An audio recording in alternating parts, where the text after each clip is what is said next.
there are many so-called health foods out there for kids that are total junk. In fact, they'll create lots of problems. And so sometimes I'll have a parent that will say, well, you know, my kids are skinny, so it's okay that they eat the junk. Or my husband, he's thin, so he said he can eat anything he wants, right?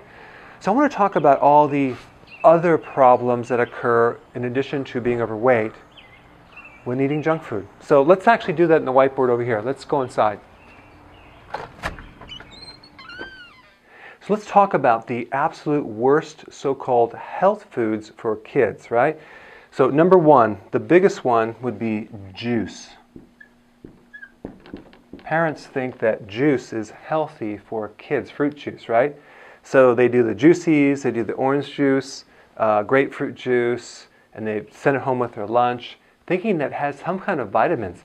That is just pure sugar. That is going to raise the sugar so high in their bloodstream, because it's even worse than taking a Coke that, or a soda. They're going to basically get all the sugar, and it's setting them up for a hypoglycemia, low blood sugar, then a high sugar down the road. It's just going to mess up the pancreas, and it's going to deplete a lot of nutrition in their body, and it's going to probably give them a lot of dental problems too. So if you plan on going to the dentist and giving, you know, a lot of cavity replacements, then just keep feeding the kid juice. I even see little babies drinking juice. Bad idea, okay? So now you might say, well, what about orange juice? What about vitamin C? There is no vitamin C in orange juice. None whatsoever. Why? Because when you heat, all these juices are pasteurized. That means they're heated, and it kills everything in it, including all the vitamin C. The only vitamin C in orange juice is the stuff they add later, but it's synthetic. It's not even the real thing. So you're just drinking sugar water, and you're going to just create problems with more sugar with the kids, you know, hyper-irritability, ADD, all these other issues. So if you just cut that out, that would be wonderful. And you can have them do other things. Like I like the carbonated water and the flavored stevia. They have flavored Coke, root beer, lemon, fruit berry. You can take 10 drops of liquid stevia, put it in some carbonated water, and they think they're drinking a soda. There's no sugar in it. It's great. I give it to my kids all the time. My big kids, they're like 21, 22, and 19. So that's important to avoid juice, okay? So that's number one. Okay, now number two, flavored yogurt. First of all, plain yogurt has 10 grams of sugar. Flavored yogurt has about 38 grams of sugar per serving size. If you get one of those tubs, that's like, what is it, 4 serving sizes? So we got 38 times 4. There is so much hidden sugar in yogurt. It's crazy. So the Go-Gurt, or whatever you call it, and the different things that parents put in their lunches, it's just pure sugar. Now, even the vanilla has 38 grams of sugar. So again, that's hidden sugar. We want to get the sugar out. Your children are going to be less irritable, hyperactive if you do that. It's going to make your life a lot better, okay? So that is number 2.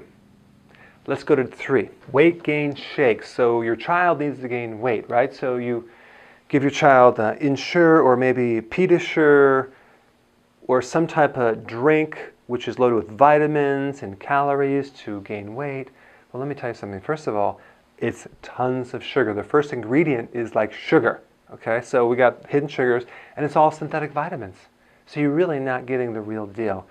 If you want your child to gain weight, the best food to give your child is potatoes, red potatoes, yams, sweet potatoes, starches, instead of any refined sugars. Okay, so avoid the weight gain shakes because they're not going to actually gain weight in a healthy way.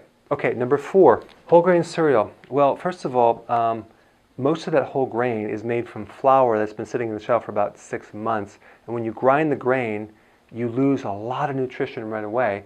And anything that is refined grain, like breads, pasta, cereal, crackers, biscuits, waffles, pancakes, those foods for children should only be consumed in very small amounts, not in large amounts like you see with the pasta dinners and all that. You're just basically creating a situation where the child is raising their insulin, and they're going to create obesity down the road, a lot of problems with sugar, and it's not the best food. So In place of that, you do proteins. Proteins are fine. A lot of vegetables that maybe they'd like. You have to find something. Fruits are totally okay for kids. Nuts, seeds for kids. There's even a great book that I have that you can get recipes for your child. And this is like the brownie and the cookies and the English muffins and the bread that you can make without the sugar or the flour. Pancakes, peanut butter cups, cookies, even ice cream. So this might be something that you want to get some ideas or recipes for your children so they're not like feeling deprived. Because I know when they go to their friend's house, they're probably eating all this junk, or at school, but you want to set the standard at least at home to start eating healthy and give them alternatives.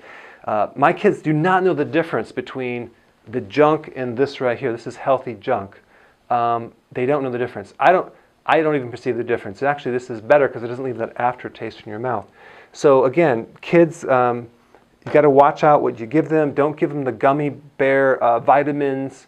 Those are not real vitamins. Give them a food-based vitamin. But these are the most common so-called health foods that people say, oh, it's healthy, but it's really not healthy. Okay, so apply this information, and I will see you in the next video.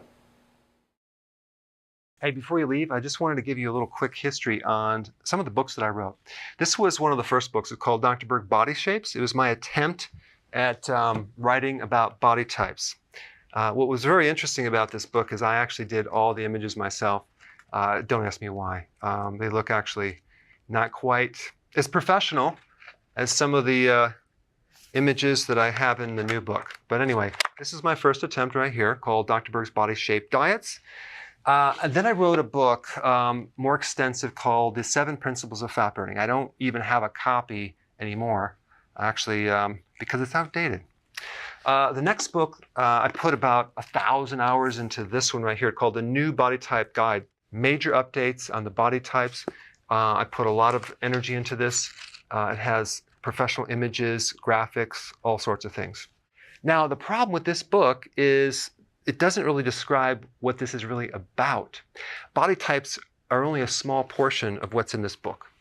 And that's why I changed the name to the Healthy Keto Plan, okay?